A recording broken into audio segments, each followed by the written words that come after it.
Oi pessoal, eu sou Juliana e hoje nós vamos conversar sobre as minhas leituras em andamento e também sobre algumas das minhas próximas leituras, porque eu estou lendo aqui uma grande obra da literatura, talvez seja aí a maior obra de um dos maiores escritores de todos os tempos.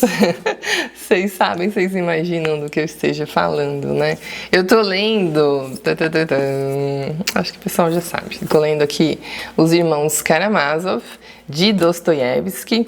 Essa daqui foi a última obra de Dostoiévski, foi publicada em 1880, mas Dostoiévski tinha planos para ter uma próxima obra aqui, então teria uma continuação, tá? Essa obra teria uma continuação. Segundo aqui as próprias palavras de Dostoiévski, que estava nos planos dele dar continuidade aos Irmãos Karamazov, escrevendo um novo romance que teria Alyosha, que é um dos filhos aqui, um dos Karamazov, como personagem central. Bom, eu tô terminando aqui, porque essa edição aqui da editora 34 é dividida em 2 volumes. Eu estou terminando o primeiro volume, faltam menos de 100 páginas aqui para mim. E eu tô assim, mais uma vez, a literatura me deixa assim reflexiva, admirada. No começo aqui não foi fácil, tá? Não vou mentir, não tem por que mentir. Eu tive que fazer um esforço, assim, um pouco, para entrar na obra, para entender essa densidade, entender aqui os personagens. Na verdade, eu ainda estou, eu estou nesse processo, eu não terminei ainda, não estou nem na metade ainda. São mais de 1000 páginas aqui nessa grande obra. Eu fico muito encantada com o poder, né? Como Dostoiévski coloca o leitor, a força que ele tem para fazer o leitor refletir. Porque esse livro aqui, ele traz grandes questionamentos, profundos questionamentos sobre fé, sobre a existência de Deus, sobre moralidade, sobre eternidade, porque se Deus não existe, então não existe eternidade. Então, por que existiria então moralidade? E a liberdade de cada um também. Gente, são muitos questionamentos, é um livro bastante filosófico. Eu tô numa parte aqui que tem 2 irmãos conversando, porque assim, nós temos o pai aqui, e o nome dele é o Fyodor Pavlovich Karamazov, e esse pai, ele vive a vida, ele não criou seus filhos, são 3 filhos, o primeiro filho, a esposa faleceu, e aí esse primeiro filho foi criado por terceiros, depois ele se casou de novo, e aí teve mais 2 filhos, essa esposa também faleceu, e esses filhos também foram criados com outras pessoas. E esse pai, ele vive a vida, ele adora mulheres, ele adora... Gente, ele é um cara de valores muito questionáveis. Esses 3 filhos é assim, o mais velho é o Dmitri, o do meio é o Ivan e o mais novo é o Alyosha. E cada um pensa de uma maneira diferente, age de uma maneira diferente. O Alyosha, ele é extremamente religioso, ele vive no mosteiro, ele representa então a bondade, a fé, valores morais. E aí o Ivan, até pensei no Ivan Turgenev, será que houve alguma inspiração aí ou foi só uma coincidência? O Ivan, esse filho do meio, ele é um menino sábio, um homem, né, sábio, estudioso, porém ele é ateu. E eu desconfio até que ele seja niilista. Não tenho certeza ainda, porque ainda falta muita coisa aqui. E ele traz vários questionamentos aqui. Eu tô num capítulo aqui, gente, que capítulo é esse, viu? Em que o Ivan, que é ateu, ele tá debatendo, ele tá conversando com o Alyosha, que é extremamente religioso, que mora inclusive no mosteiro. Então ele tem vários questionamentos aqui e ele vai conversando, perguntando para o Alyosha. E ele quer respostas sobre tantas dúvidas ali que estão ali para ele, sabe? Que para ele não tem resposta. Nossa, esse capítulo, ele é riquíssimo.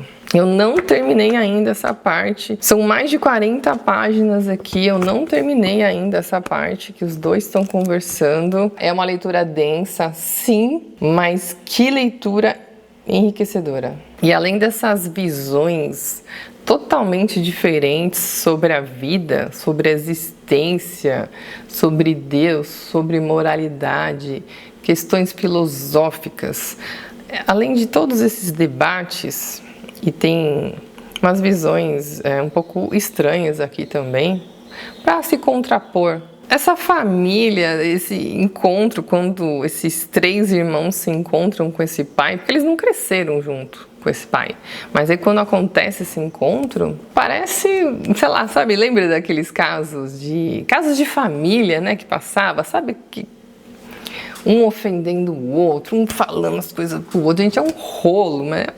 Nossa, só que com um debate intenso filosófico junto, né? Então traz ali também uma grande sabedoria.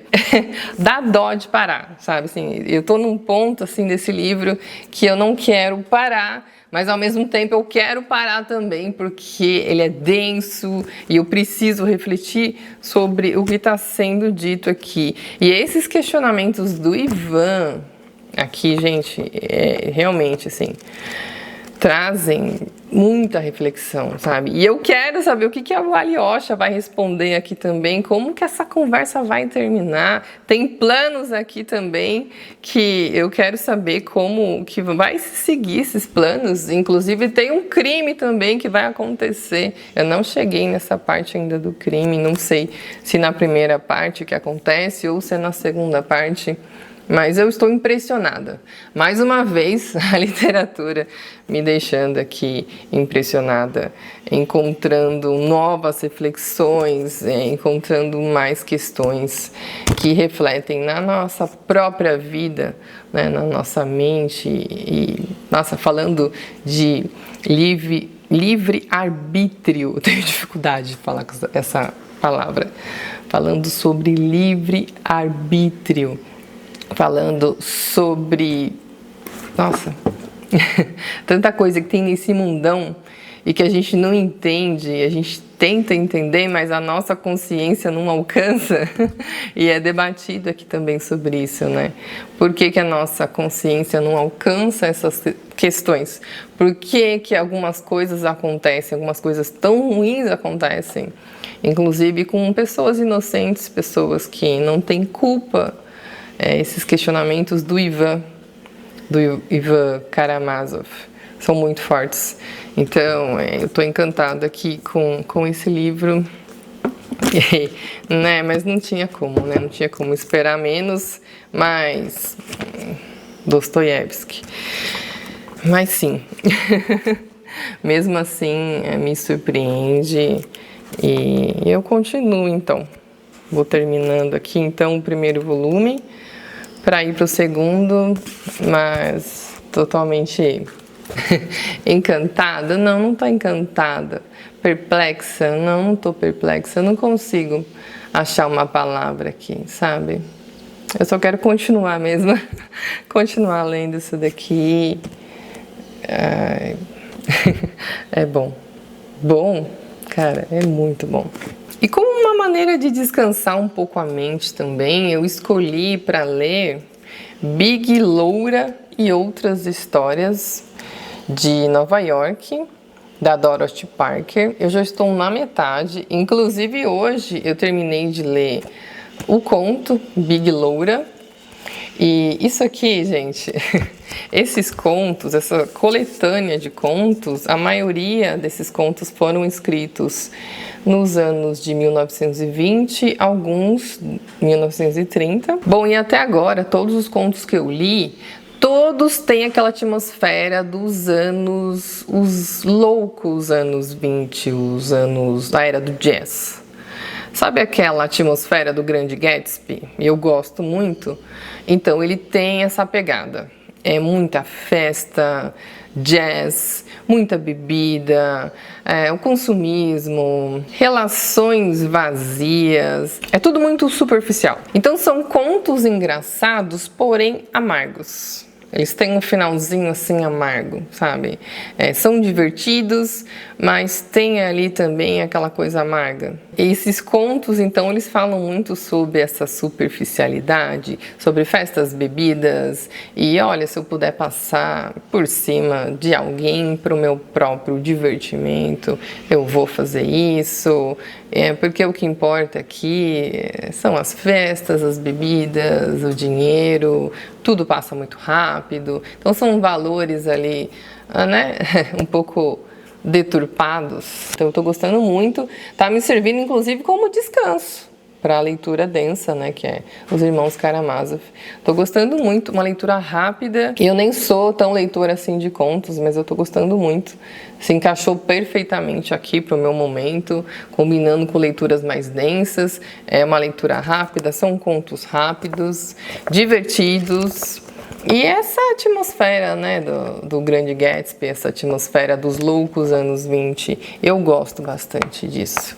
Então, tá me sendo uma grata surpresa e se encaixando perfeitamente aqui pro meu momento, sabe, para intercalar com essas leituras. Tá sendo muito gostoso, muito divertido e um pouco amargo também, já falei.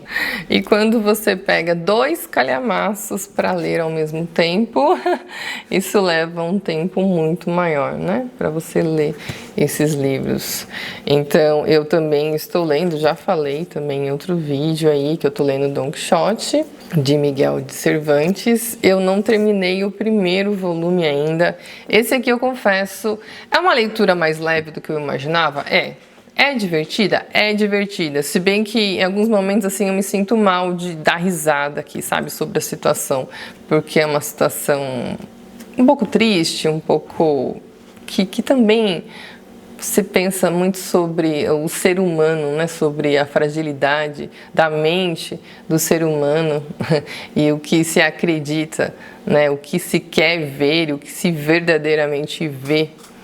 Então, é uma linha tênue ali, né, entre a loucura e a sanidade. Como trata-se aqui de mais um livro, mais um clássico, esse aqui é de 1605 e 1615, como trata-se aqui de uma obra bastante extensa, então assim, eu não estou lendo todo dia, tem dia que eu não pego para ler, para não ficar repetitivo, porque são muitas e muitas aventuras, então assim, para mim está funcionando melhor dessa maneira, não pegar todos os dias, para que fique uma coisa mais solta, e está sendo uma coisa mais solta, mais leve, divertido, engraçado, em alguns momentos não tão engraçado assim, mas assim, eu acho que eu ainda vou demorar um bom tempinho aqui para terminar de ler então o Don Quixote, mas eu esperava encontrar uma dificuldade para ler. E eu não estou encontrando, não, dificuldade. Eu só não estou lendo todo dia porque eu receio que fique repetitiva. Então, eu encontrei uma maneira assim, então, pegar de vez em quando, não todos os dias, vou lendo aí devagar, sem pressa, me divirto. Acaba sendo também uma leitura de descanso, não deixa de ser. Me preocupa um pouco a extensão da obra. Sim, me preocupa. Mas não tem por que ter pressa, não tem por que ter desespero. É que me incomoda ler 2 calhamaços ao mesmo tempo. Não gosto muito dessa situação, não. Eu tenho medo, às vezes, de misturar as histórias, mas são histórias muito diferentes, então não dá para misturar não. Eu acho que o segredo é você pegar histórias diferentes aí para que não se misturem.